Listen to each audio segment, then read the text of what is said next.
Авдаг жилдээ зохион байгуулагдаж байгаа. Байгаль таны мэдгүй. Адал явдал Бартад замын Nissan Tour аялал үлэг хөрвөлийн өлгийн нутаг Өмнө Говь аймгаар аялаад ирлээ.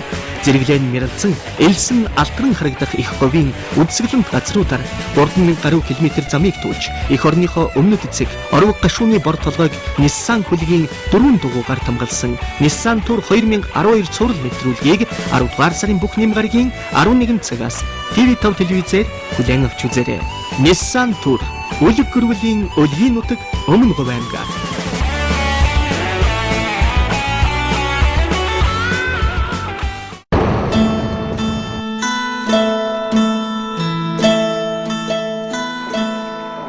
Сайн бацхан өрхөн үзэгчтэй амралтынхаа өдрийг ая тухтай сайхан өнгөрөөж байна уу. Nissan Tour 2012 адал явдалт автоаяллаа цуврал нэвтрүүлгийн 3 дахь дугаарыг та бүхэнд өргөн барьж байна.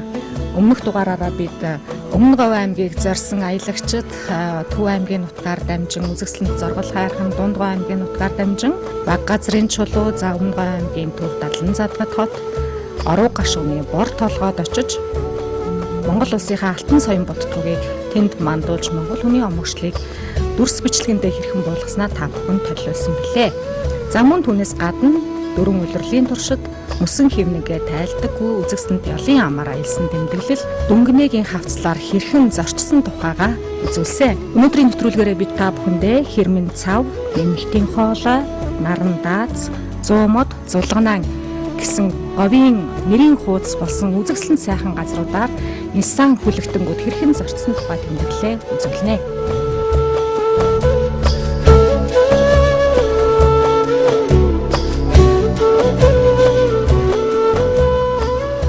Говь нутагт оршин суугчид бол олон зуун жилийн туршид тэмээг өөрсдийнхөө амжиргааны их үүсвэр эдийн засгийн суурь хүчин зүйл гэж үзсэн газарнуудыг бэлчээр усны онцлогтой тохируулан эргэх дөрвөн улиралдаа адгуулан маллаж унлага эдлгээнд ашиглахын зэрэгцээ мах, ноос, сүү, арьс ширээр нахуун бусад бүхий л хэрэглээгээ хангаж ирсэн уламжилтай. Өөрөөр хэлбэл тэмээн бусад мал ашиглаж чаддаггүй гашуун шорог модлог ургамлыг идэж зохицол мутай говь цөлийн тэсгэм халуун хүүтнийг даван туулж адуу өхөр хонь ямааны өгдөг бүхий л ашиг шимийг дангаараа хангаж чаддаг өрмөц онцлогтой эдийн засгийн өндөр ач холбогдолтой хамгийн таваарлаг сүрэг гэж үздэг. Тийм учраас говь сүргийн тоо толгойг олшруулах тал дээр малчит хийгээд мал аж ахуйн мэргэжилтнүүд ихээхэн хүчин сэтгэл гарган ажиллаж байгаа лээ.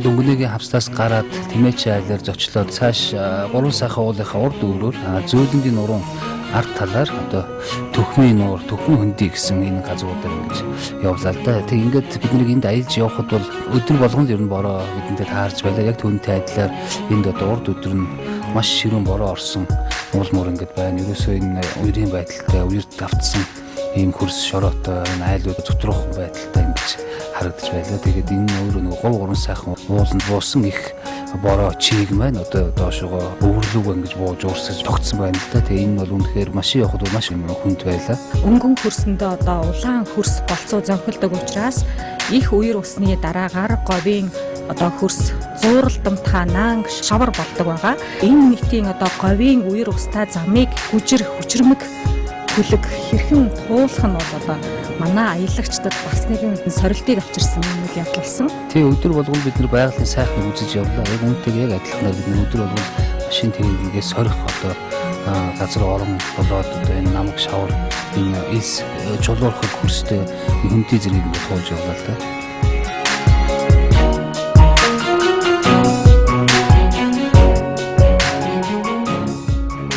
Эснийхээ урд биеэр нь ороод аврагшаага Сэврээ сум руугаа гардаг ганц гарам бэлдээ. Энэ нь болохоор уужмын гарам гэж ингэж нэрлэдэг байхад тэгээд энэ гармаар binээс гараад цааш зөөлөнгийн нурууны араар тойрж одоо Сэврээ сум руугаа төгөж байна л да. Тэгээд энд бол үнэхээр бас энд машин явахын аргагүй зам бороонд одоо илэгдсэн байна, эвдэрсэн байна. Тэгээд энэ бүхнийг бид нэр багийн одоо нийт залуусынхаа хүч чармаалтаар ингэж засаж янзалж ингэж цаашаа аяллаа өргөжлөж байлаа.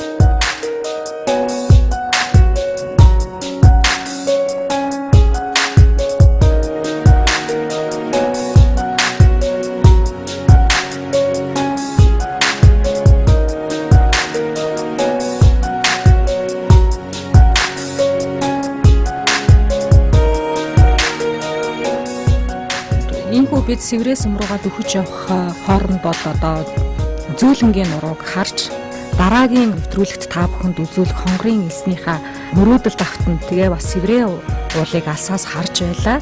Тэр эдгээр хайрхнууд бол говийн бас нэг сүр хүчийг харуулдаг өндөрлөг уулсын тоонд ордог. Өөрөөр хэлбэл зөөлөнгийн нуруугийн өндөр 2420 м бол хонгорын элсний өндөр бол 1740 м, харин Сэврээ уулын өндөр 2630 м байгаа.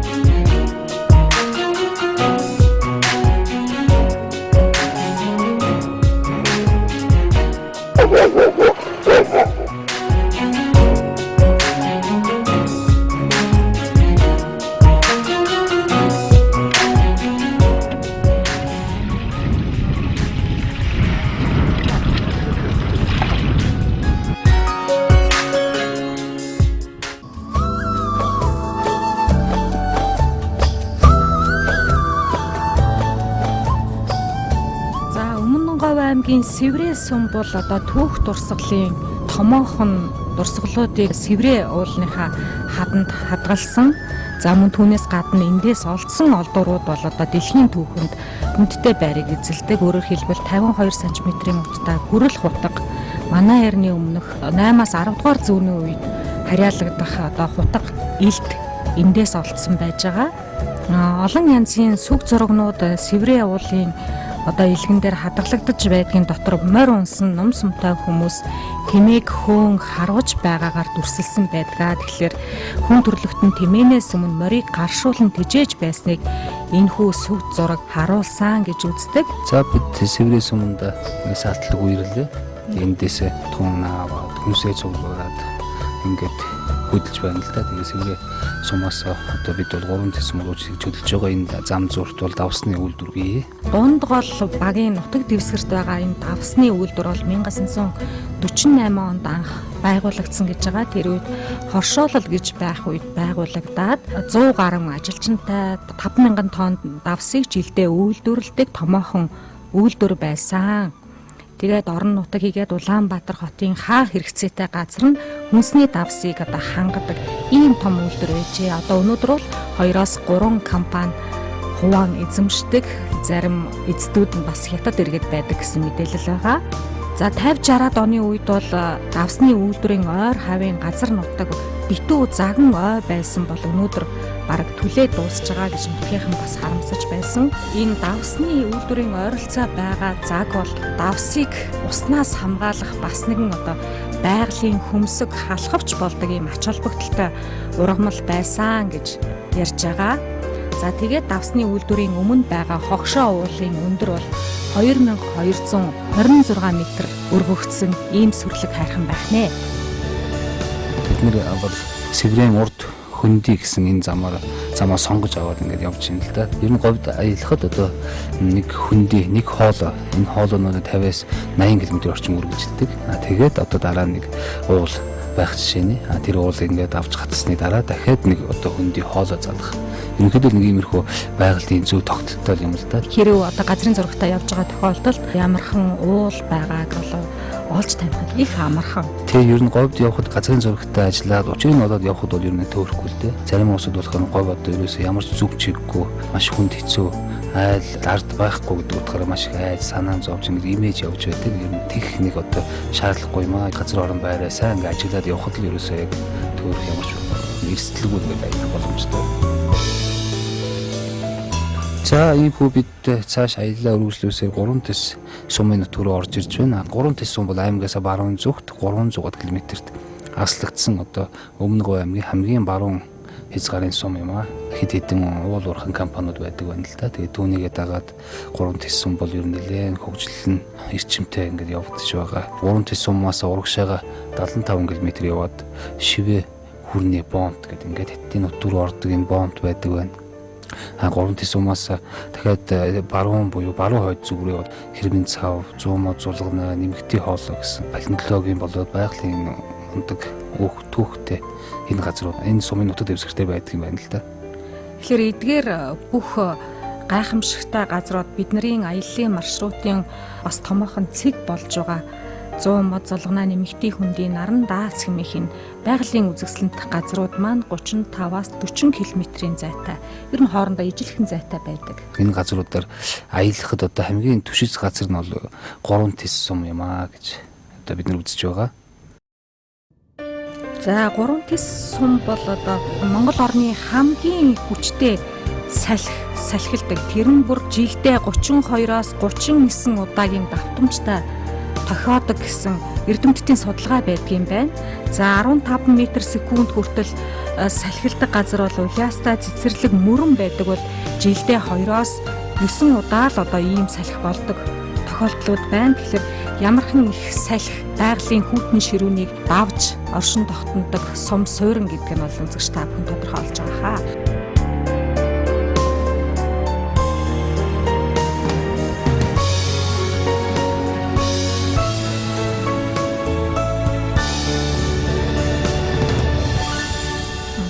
Телевиз үзэгчд ба нэлээд сонссон байлгүй дээ.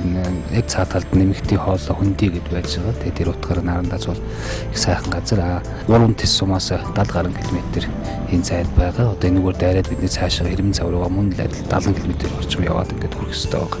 Говь нутаг бол Монгол орныхаа нийт газар нутгийн 3/1-ийг эзэлдэг ийм өргөн дэлгэр хэрнээ одоо онг, байдраг, төв, тааз, завхан зэрэг хид хідэн гол говийн зүг урсах боловч гадагшаа урсгалгүй нууруудад цутгадаг байгаа. Тэгэхээр магадгүй энэ газрын хэвлий доогоор орсон ус өвдөл цөвдөл газраа гарч ирж бас одоо говийн баян бүрдийг үүсгдэг болоо гэсэн таамаглалыг төрүүлж ирсэн. Тэгээ Нарандац дээр бол бас нэг булаг шамд байгаа.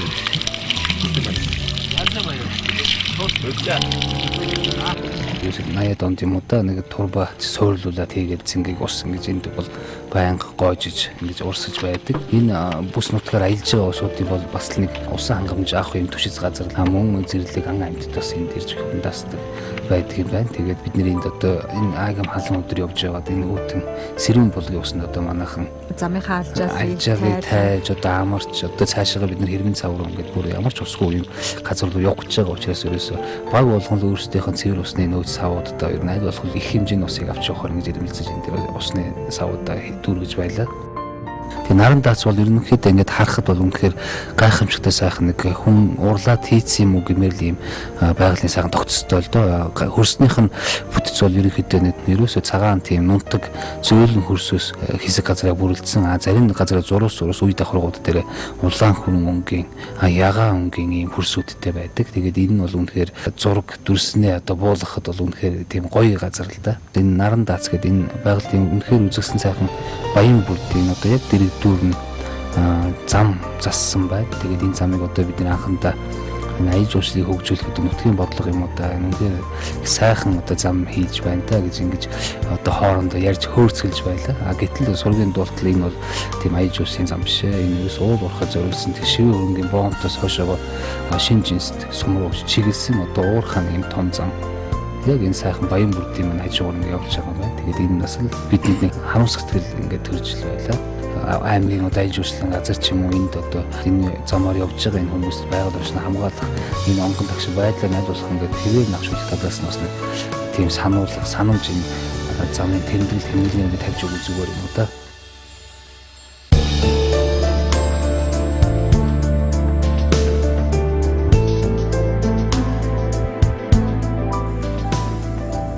Нарандац дээрээс үлэг хөрвүүлийн багшарсан олдуурууд олдсон гэдэг. Нарандац дээрээс бол нэмэлт дуул харагддаг. 2788 метрийн өндөр дөрвөгдсөн нэмэгдийн үнд бол эндээс нэлээд харлаж сүрлэгхэн харагддаг. За Нарандац хэмээх энэ баян бүрдэд нэг аюултай зүйл нь цагаан тэмээ гэдэг төмөр мэт хошуутай одоо насанд хүрсэн хүний дэлгэсэн гар шиг хэмжээтэй хорт аалз байдаг гэж байгаа. За энэ өдрөө анх удаага аялж байгаа аялагчид маань энэ Нарандацаас одоо замаа нэлээд Хэрмэн цав руу явах замаа нэлээд зөв сонгож гарах ёстой байдаг. Яг одоо чанга баруун зүгийг чиглээд гарвал одоо Хэрмэн цавын шулуун очих зам юм аа гэж ойлгоно. Баруун хойд зүгийг чиглэж гарах юм бол одоо 100 мод зулгана гэсэн баян бүрд дээр очно. Тэнд бол сайхан хүндий замаар замын нөхцөл бол нэлээд дайжгүй сайхан. Түрүү миний хэлсэнчлэн нөгөө уурхаан замыг бас энд бид нэр ашиглаад бас хэсэг яваад авлаа л да. 100 мод зулгана бол ерөнхийдөө Баян Хонгор аймгийн зүүн урд цэглэлд томоохон одоо авто замын уулзуур юм сүлжээс байдаг. Энэхүү бид одоо 100 мод баян бүрд рүү очиж байна л да. Энд бол наад талд нь бол элсэн эргүүдтэй машин явахд нэлээд төвөгтэй цаашлах тусмаа зэгс нэлээд шигүү ургасан. Яг зулганаан гол руугаа ороход бол нэлээд төвөгтэй л да.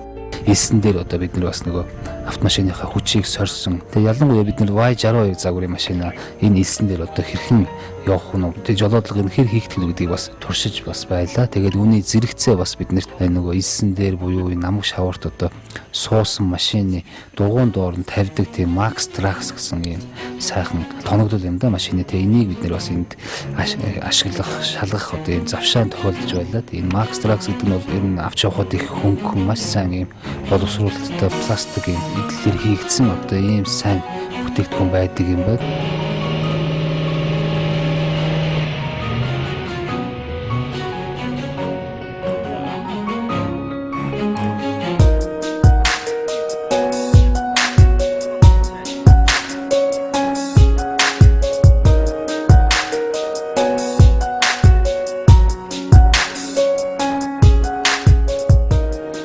Наран дац дээр бол хармаг гэдэг нөгөө говийн бас нэрийн хуудас болсон хавдрын эсрэг гойд үйлчилгээтэй жимсийг бид хамтлаа амтлах боломжтой байсан бол зулганаа дээр ирээд халчсан тийм элсэн донд зарим углааштай зорчигчд бол явах боломжгүй байсан. Тэгээд бүгд битүү хутлаа өмсөөд орчмын одоо байгалийн үзэсгэлэнтэй танилцж байсан. Ер нь урд өдрүүдэд ер нь нэг тийм халуун биш сэвэр зүй салхитай бороотой үүртэй ингэж явсаар байгаа. Энэ өдөр бол нэлээд халж байлаа. Манай аялагчид маань ер нь жинхэнэ одоо гол дүмснөө гэж ингэ төлөвлөж бэлтгэсэн хувцас малгайгаа өмсөж байлаа.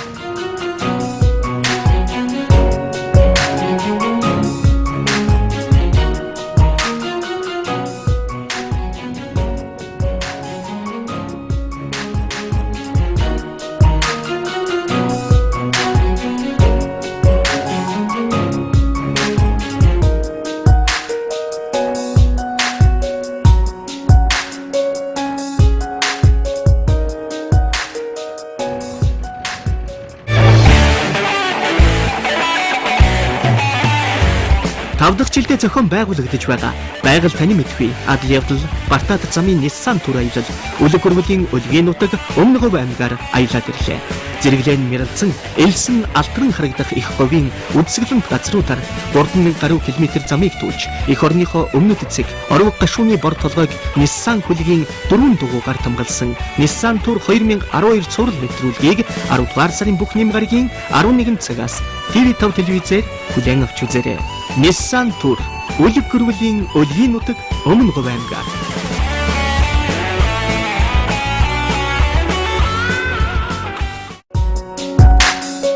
Аяллаа цааш үргэлжлүүлэн одоо 30 км явж Хэрмэн цав гэсэн одоо бидний одоо очих хамгийн ихэр хүсэж байгаа. Энэ аяллаа маань нэлээд оргил цэгийн нэг энэ сайхан онгон дагшин газар руугаа бид нөтөд дудлаг очих нэ.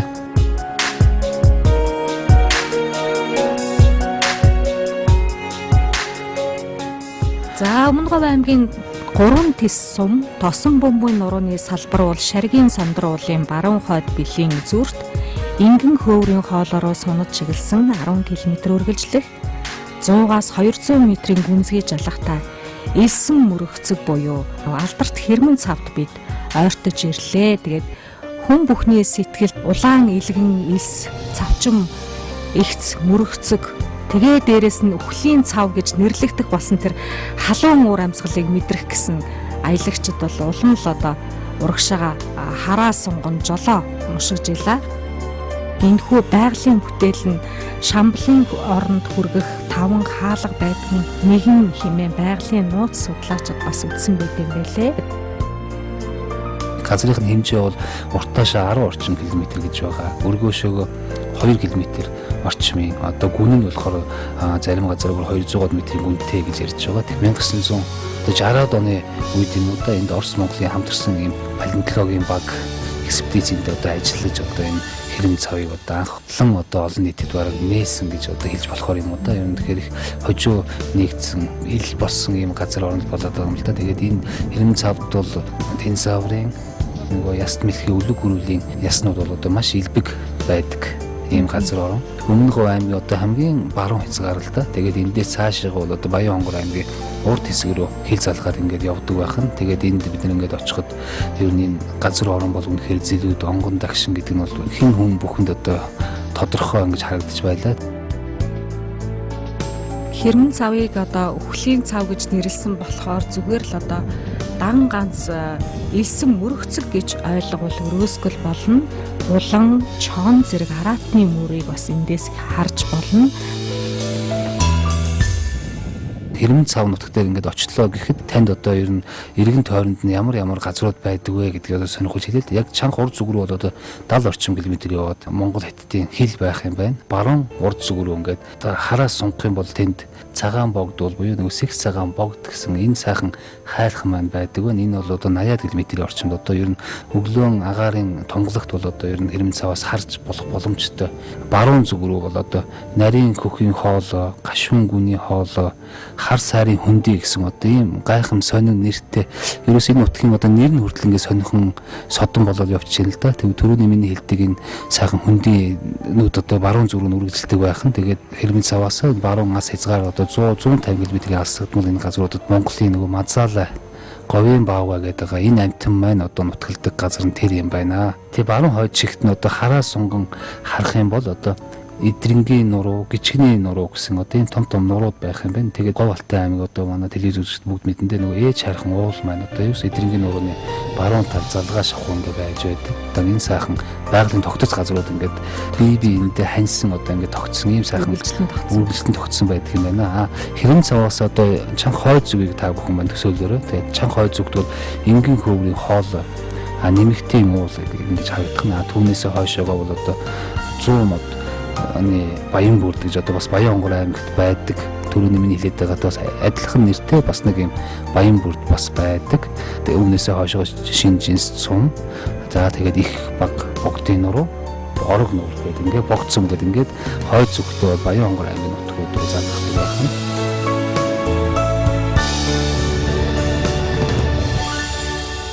Тэгэхээр сфинкстэй төстэй харагддаг энэхүү байгалийн бүтээл нь Шамблын оронд хүргэх 5 хаалга байдгийн нэгэн хэмээн байгалийн нууц судлаачид бас үзсэн байт юм бэлээ. Шамблын орныг судлагч Мулдашев гэдэг хүн энэ сфинксийн дэргэд нэлээд хэдэн удаа ирж судалгаа хийжсэн.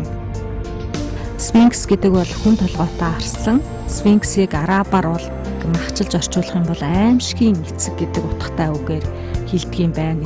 Хэрэм цавд байдаг Баян бүрд хэдэн мянганы тэртех үлэг гөрвөлийн үлгийн нутгуудыг нэг гэж байгаа. 1969 онд академич Барсболд, Татаринов, Разанов нарын удирдлагаар Монгол зөвлөлийн палеонтологийн судлаачид энгийн хөврийн хоолой, хэрэм цав, хайчин уул орчмоос шинэ олдорт газруудыг нээж динозавр, хөхтөн, шавж, шувуу, матар, яст мэлхий, нуур усны амтан, ургамлын шинэ олдоруудыг олж байсан байна. Үүнээс хойш жил бүр олон улсын судалгаа шинжилгээний баг хэрэм цавд ирж судалсаар байгаагийн нэг нь палеонтологч лэгдэнгээр ахлуулсан олон улсын экспедиц үйл ажиллагаагаа явуулдаг байна.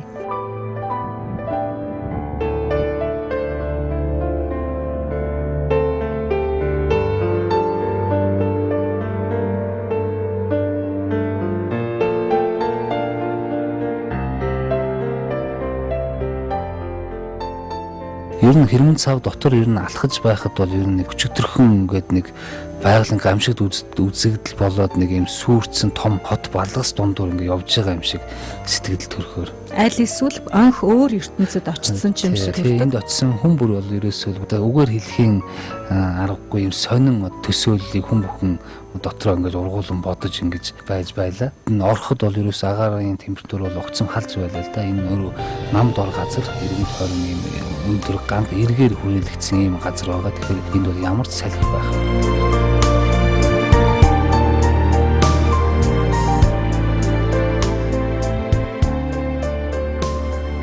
Сэтгэл маш өндөр байна. аялал маш сайхан болж байна. Монгол улсынхаа хамгийн уртлын зүг болох Орог гашууны бордлогоо дээр очив. Одоо тэгээ Хэрмэн цав дээр ирчээд өдрийн олондоо орчаал байж байна да. Бороо их орсон, зам их бартаатай болсон байна. Тийм л байна. Адал явдал сонирхолтой л байна. Дахиж явмаар санагдаж байна. Тэгээ ядарч байна уу? Зам жоохон гатуу тэгээд илс ихтэй замдаа 2 3 суулаа. Халуун жоохон хэцүүлэрлээ. Тэгтээ зүгээрээ. Одоо ямар ол хийж байгаа? Цөөн хийж. Хээрийн цөөө гээл. Хоолыг ер нь хамгийн хурдтай хэдэн минутанд? Нэг 20 минут тийм үү. Орог гашууны бордлогоо дээр л их сайхан байсан Монгол улсын хил хязгаарыг хараад 652 дахь тэр багнаа хараад тэгэхэд бол бас их сайхан сэтгэл төрж илээ. Тэр нь энэ одоо гоё гэх юм аргалга те газар болгон өөрийн онцлогтой Монгол нутаг их баян гэдэг нь л одоо энэ аяллаар бас ахин дахин харагдаж байна. Альчаач ядарч байна уу? Гүү дээ сайхан тавтай явж гин бид нар. Хонгорын эсэл үзчихээс тэрийг л гоё гэж ойлгосон. Гэтэл чин бас юм хангуй байдаг юм байна те. Тэгээд бас өшөө заг байна. Тэгээ бүхэл бүтэн ой шүү дээ те. Тэр бол үнэхээр үзэсгэлэн төгөлдөр байна. Бид нэг одоо хамгийн цаад зэг дээр нэг 2 л туйлын 2 цэг байсан. Тэгээд эхнийх нь нэг Орог гашууны бор толгой байлаа. Сайн яваад очлоо ирлээ. Тэгээд одоо энэ Хэрмэн цав дээр бид нэгээд байж байна.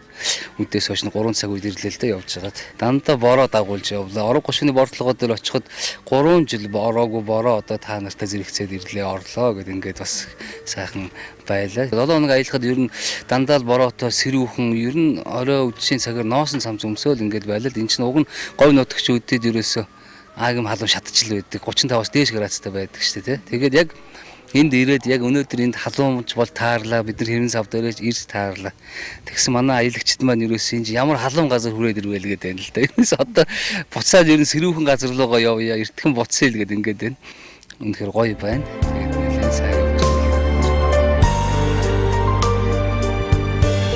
Нэг уг нь бол энэ Хэрмэн цав дээр 1 хоног юм төлөвлөгөөтэй очсон л доо. Бид нар яг жин үдэдлээ агаар их халсан үед нэг орж таарсан л да. Тэгээд ч юм уу юм манай нэг аяллаа нэг багийн одоо нэг гишүүн маань наран цохилсон болоо да. Яг бидний Хэрмэн цав дээр очиж буудлахад бол нэлээд тийм биеийн бүрхсэн, чилээгсэн юм байдалтай байлаа. Тэгээд энэ бүгчин орчинд бас энд ингээд төдийл удаан ингээд байгаад байхыг одоо хүсэв л да. Тийм учраас манай аяллыг зохион байгуулж байгаа хүмүүс маань хэлцээд мөн аяллынхнаас саналыг аваад одоо хэдүүлээ цааш одоо хөдөлж одоо арай нэг сэрүүн дэнжийг бараад гэж хоноглохоор ингэж цааш аялаа өргөжлүүлсэн байгаа.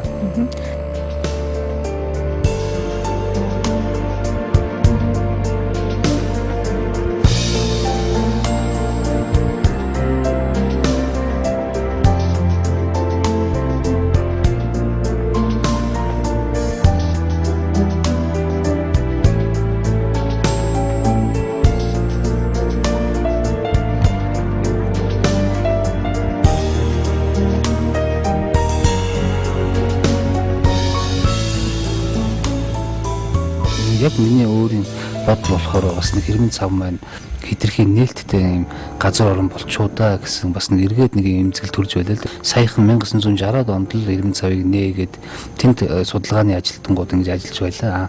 1990-ад оны ихээр бол ерөөсөө жилдээ нэг 3-4 машин очдог, жуулчд очдог нэг тийм л онгон нуугдмал юм зилүүд ийм газар байсан. Одоо тэгэхэд энэ сүүлийн жилүүд бол өдөр бүр одоо нэг 2 юм уу 3 машин бүхий одоо жуулчд аялагчд ингэж очиж байна л да. Тэгээд энэ нь одоо хит олноороо ингэж очих нь бас нэг л тийм тааламжгүй. Эргээд энэ нөгөө байгалийн онгод агшин байдлаа алдагдуулах зэрлэг ан амтан үргээгээд л байгаа юм болоо да.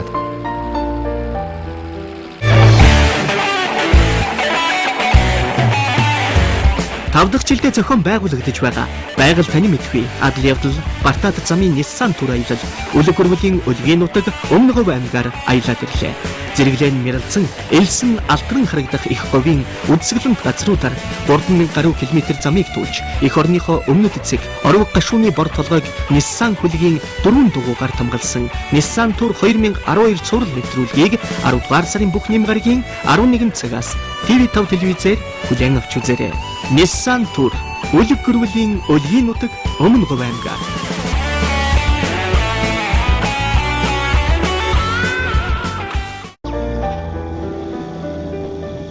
За ийхүү бид үзэгсэлэнд хэрмэн цаваар аялаад Цонжин хэрэн дэргэд далайн түвшнөөс дээш 1034 метрт хүрч ирлээ. За энд бол 3 тис сумын нутаг Гоёот багийн нутаг дэвсгэрт бид ирсэн байгаа. Хаалга үүдэн нээлттэй явагддаг, нүүдлийг тосон цайлдаг тийм Монгол заншил ёсоор тогоохгүй ганд бид саацсан. Тэгээ бид нэр орж ингэж буудлаа, цайллаа, аялын сонио ажлаас ярьлаа. Ер нь говь нутгийн ард түмэн бас одоо байгалаа сайтар хамгаалдаг, экологийн өндөр боловсралтай бас одоо эх оронч хүмүүс юм байна гэсэн сэтгэлийг бидэнд төрүүлжсэн. Ямар бууш гүрвлийн яс хаана байгааг нь андахгүй мэддэг хэрнээ тэр бүр мэдээллийг өгдөггүй, ам нэгээд байдаггүй зан чанараа бас хадгалсан байгаа нэг сайхан байсан. Тэгээ ер нь говийн одоо энэ нэмэгтийн хүндий хэрмэн цав, баян цаг гэдэг эдний ч юусоо палеонтологийн олдрын одоо их дэлгүүр юм а гэж ингэж хэлж ойлгож болох юм л да. Тэгээд энэ нь бол 80-аад онд, 70-аад онд, 90-аад онд бол ерөөсөө энэ гурван бүс нутгуудаар бол олдвор яс бол маш илбэг байсан. Нутгийн айлууд ерөөсөө үе таалга динозаврын булууны ясаар дартсан байдаг л ийм л дүр зурагтай байдаг байсан л да. Тэгээд одоо бол ерөөсөө ховдсон байна. Энийг судалгааныхан судалдгийн байна. Дээр нь одоо ялангуяа нөгөө духалгаан олдвор хайгчд гэж нэрлэх юм уу да. Энэ улсууд маань одоо маш ихээр энд явж ингэж сүйтгэж, ухаж, түнхэж ингэж энэ онгон байдлыг алдагдуулж ингэж авч явдаг юм байна.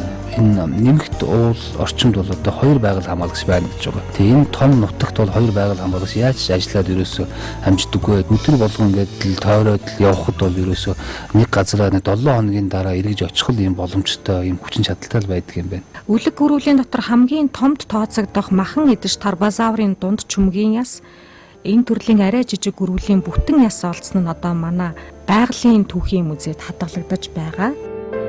Олдуурууд одоо яг л энэ нутгаас олдсон байх нэ. Говийн энэ тусгай хамгаалалттай газар нутаг гэдээ бас нэлээ их ихээр томорж байгаа л да.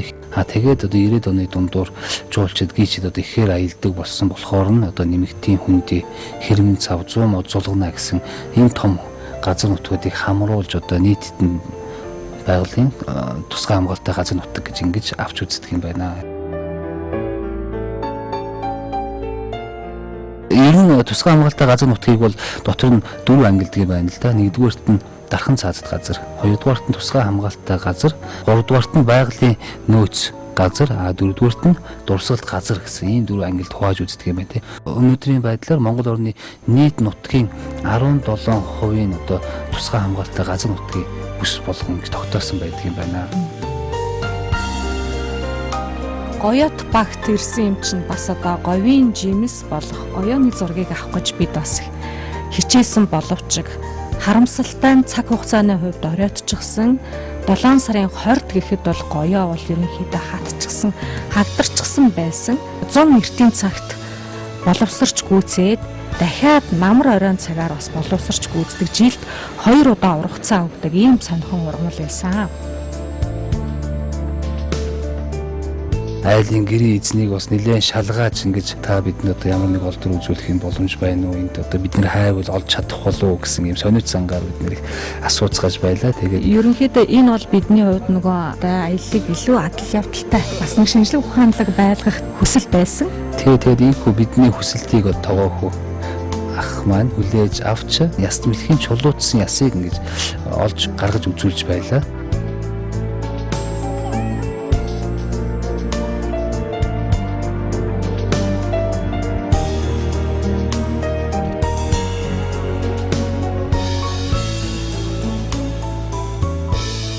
Аялагчид тус бүрдээ одоо энэ чулуужсан яс хэдэн сая жилийн түүхийг өөртөө агуулсан энэ байгалийн гайхамшигт олдрыг гар дээрээ барьж үзэж за тэгээ зарим нь одоо бас нөгөө нэг үнэхээр чулуужсан яс мөн үү биш үү гэдгийг мэдэх нэгэн аргыг судалсан байсан. Тэрний юу гэхээр хилээрээ долоож үзэхэд баг зэргийн наалдамхай байдаг гэдэг сонссон мэдээлэл бас туршиж үзчихсэн.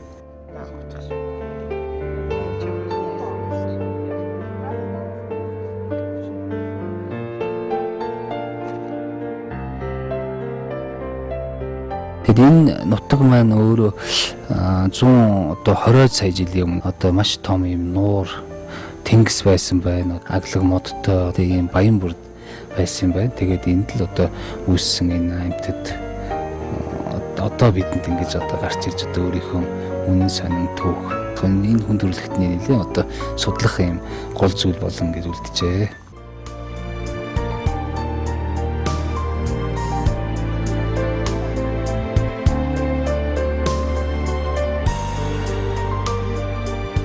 Ингээд бидний хүлээж авсан малчин тоогоогүй болон тэдний гэрийнхэн гэр бүлийнхэн одоо амттай шинттэй хоол цайгаар дайлаад бидний аян замыг сайн байхыг бэлэгдэж цай сүүнийхээ дээжийг өргөж харагдсан.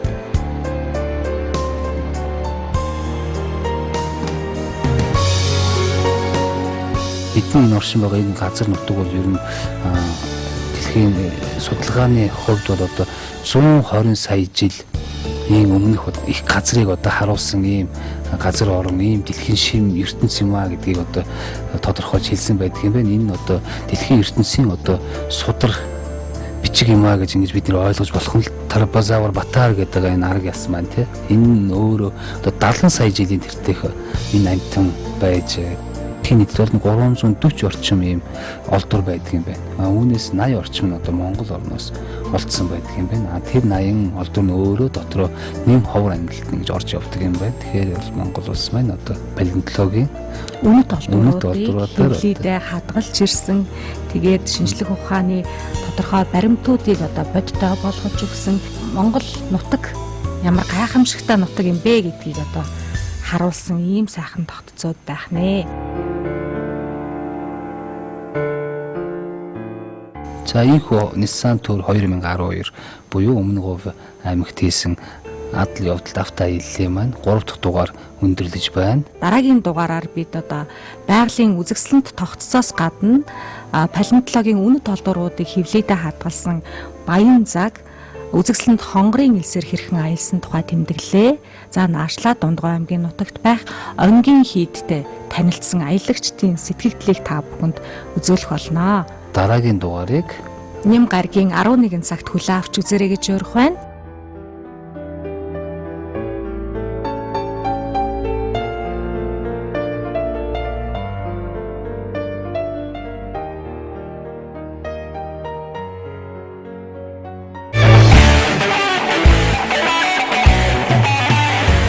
Тав дахь жилдээ зохион байгуулагдаж байгаа байгаль таны мэдгүй адал явдал Бартад замын Nissan Tour аялал үлэг өргөлийн өлгийн нутаг өмнө говь аймгаар аялаад ирлээ.